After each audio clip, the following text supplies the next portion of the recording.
This week in my kitchen, we're going to make some fun Easter foods. So some whole grain breads that are very festive. We're also going to do something with that Easter ham. I also plan to take you by the build site to give you a new old house update. We are making so much progress over there.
All three of my girls and I were able to get away for a trip a few weeks ago. There was an event that the ad network that's on my blog hosted, and so we took an opportunity to combine work and play, and we needed a rental car because we wanted to take a whole day to go over to the beach. The event wasn't on the beach, but it was close enough that we had to make sure to do it, and I used Turo. Now Turo is the sponsor of today's video.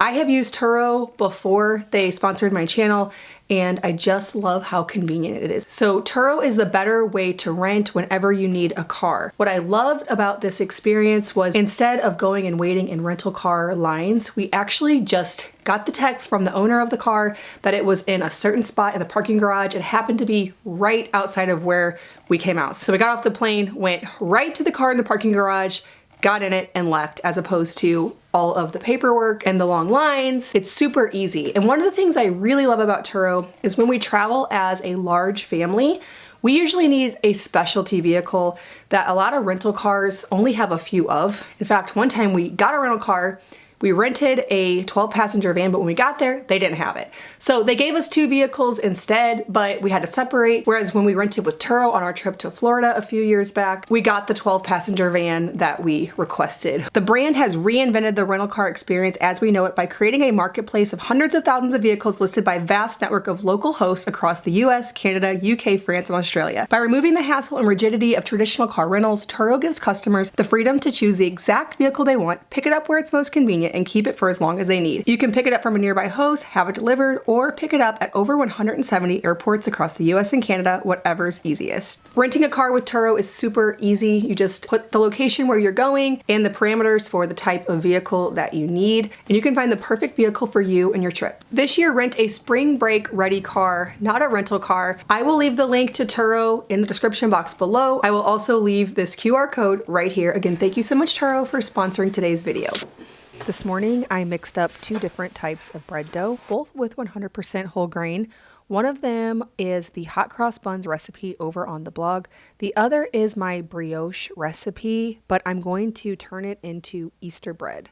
I just swapped the flour out gram for gram for hard white wheat, so it's 100% whole grain wheat. I'm also going to get some beans soaking in water for tomorrow. Just a lot of food prep happening in the kitchen this morning.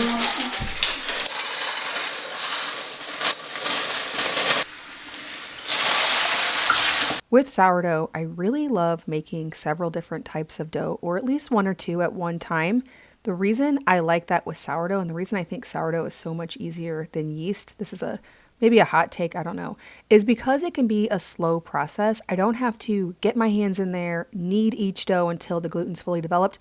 I can kind of mix up the dough, set it back, and then throughout the day just give it a little stretch and fold. Very little hands-on time, but yielding a really wonderful result. I have really great success with 100% whole grain when it comes to things like brioche, when it comes to buns, and rolls. I find it the only thing that's like more challenging to work with, in my opinion, is a crusty boule. But any of the other recipes, honestly, work so great with 100% whole grain, and it can just be subbed out gram for gram. Now this morning, I am also getting some bone broth going. I have a couple of chicken carcasses that were in the freezer that I picked all of the chicken off the bone, so I pretty much just have the bones left. I also added some carrots and celery and garlic and peppercorns to give the broth a bit more flavor. This will sit on the stove on simmer until tomorrow when I use it to make a ham and beans recipe. We need to go over to the farm to check on build progress. I want to give you a few glimpses of what's going on over there. So I need to get something going for dinner time. We have in our refrigerator a beef heart. Now, my routine at the beginning of a week or whenever we run out of meat, I go out to the deep freeze and load up a bowl or a 9x13 dish of frozen meat. I let it thaw throughout the week, and then I just use what I have. There's not necessarily a plan for the meals. I just take what I have and make a meal out of it. Now, one of the cuts I typically don't love to bring in is the beef heart, or really any of the organs. Now, they are so good for you, and technically the heart is actually very tender. It's a good cut of meat. It doesn't have a strong flavor like liver. It actually tastes pretty good, but just something about it. You know, it's funny because we'll eat all the other parts of a cow. None of them are overly appealing when you really think about what's happening, but for some reason, the organs just give you that ick factor. But I can tell you that none of my family even noticed that this wasn't a normal roast. At least nobody said anything. So for the beef heart, I just like to braise it on both sides, give it some color. I use lard for that just because I have reserved bacon grease sitting there on the countertop. I added some vegetables like carrots and garlic and onions. I deglazed the pan with a bit of white wine. Since we need to get out to the farm, I'm just gonna serve it with canned green beans. I'm gonna have my daughter, who is staying back, make some mashed potatoes, and that will be our meal later this evening. I'm also folding some raisins into my hot cross buns, and I'll let that sit till probably tomorrow.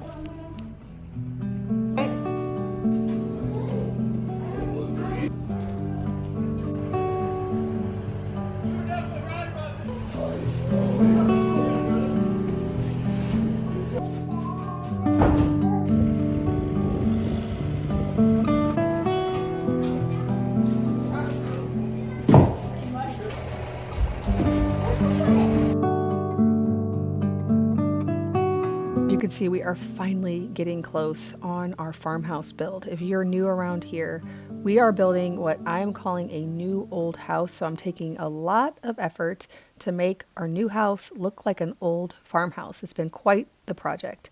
The roast has been sitting in the oven on low, did about 275 degrees. I just wanted it to sit for the rest of the day, many hours, and get tender, and it sure did.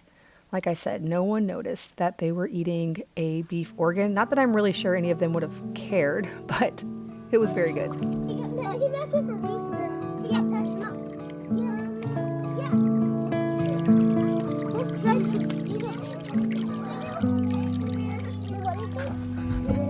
Yesterday I did a bunch of food prep. Well, today it's time to finish all of those things up. That's what I love about a bulk prep day. You really set yourself up for success for either the rest of the week or for the next day. We will eat some of this today, some of this tomorrow. I might even turn some of it into a French toast casserole at some point if we have enough leftovers. So first, I am taking my hot cross bun dough and dividing it into 12 equal rolls or buns, and I'm going to shape them with a little bit of tension against the countertop and then put them into my 9x13 dish that I sprayed with some avocado oil. You could also use parchment. I'll put these in a warm spot, which is just on top of my oven when it's preheating, so that they can rise quickly and we can have them today. I'm also going to do something with that bone broth I made, so I'm chopping up some onions and carrots. I have a ham bone in the freezer still from Christmas. I said that to one of my daughters like it was gross, and she's like, Christmas was only like 3 months ago. We regularly store meat in the freezer for much longer than that. I'm like, you are right. This is not actually weird at all, but some of you might have a ham bone or access to one. Maybe the host where you're going for Easter might say, hey, anybody want this? And you can take it and make this. This turns out so delicious. I'm going to make some ham and beans. So I soaked my beans. I strained off my bone broth that's been sitting on the back of the stove simmering.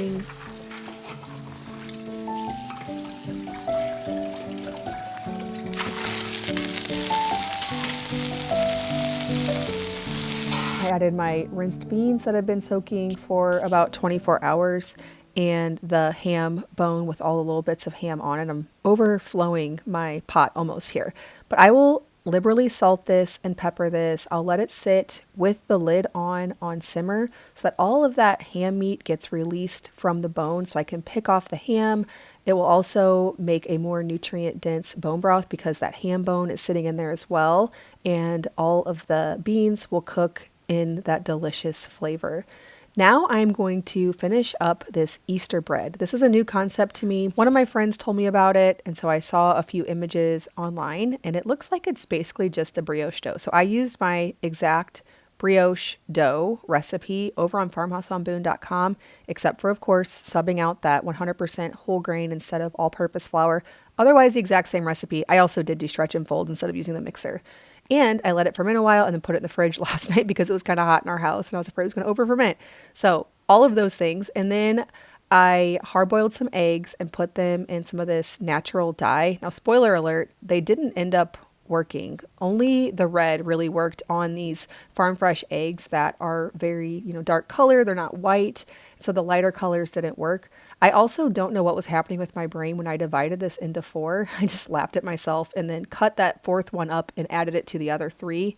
I don't know what I was thinking. I guess I wasn't. I went to braid it and was like, wait, braids do not have 4 strands.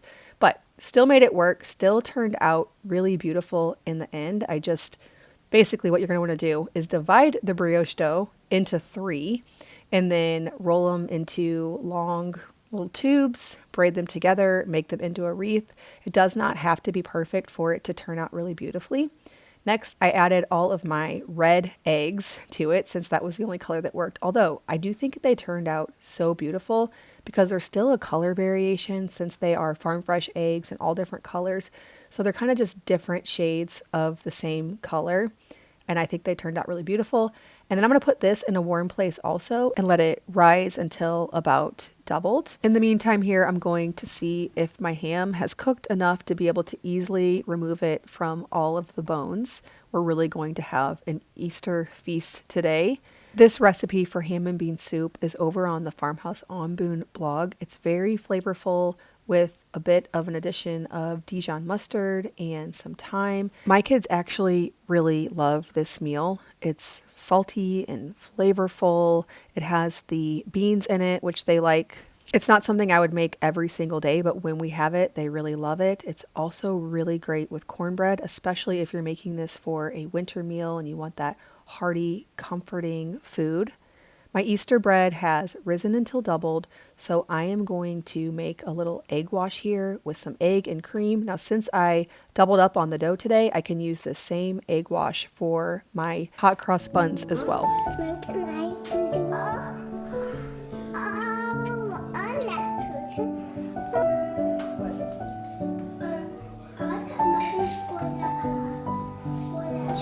First, because see.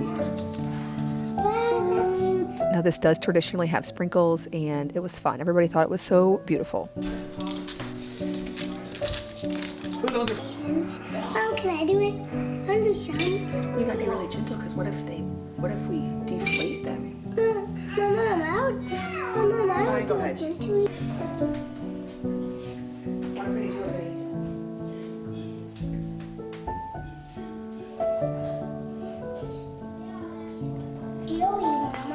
Okay.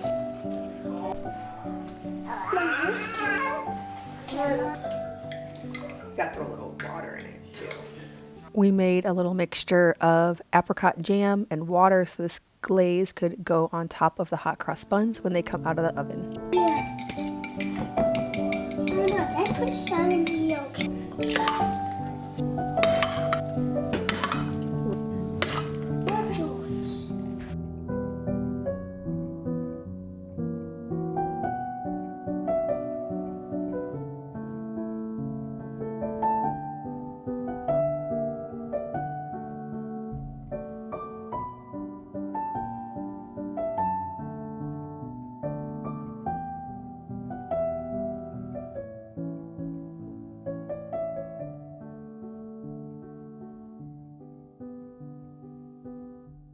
Sometimes hot cross buns are made with a cross that's made of flour, kind of embedded in the top.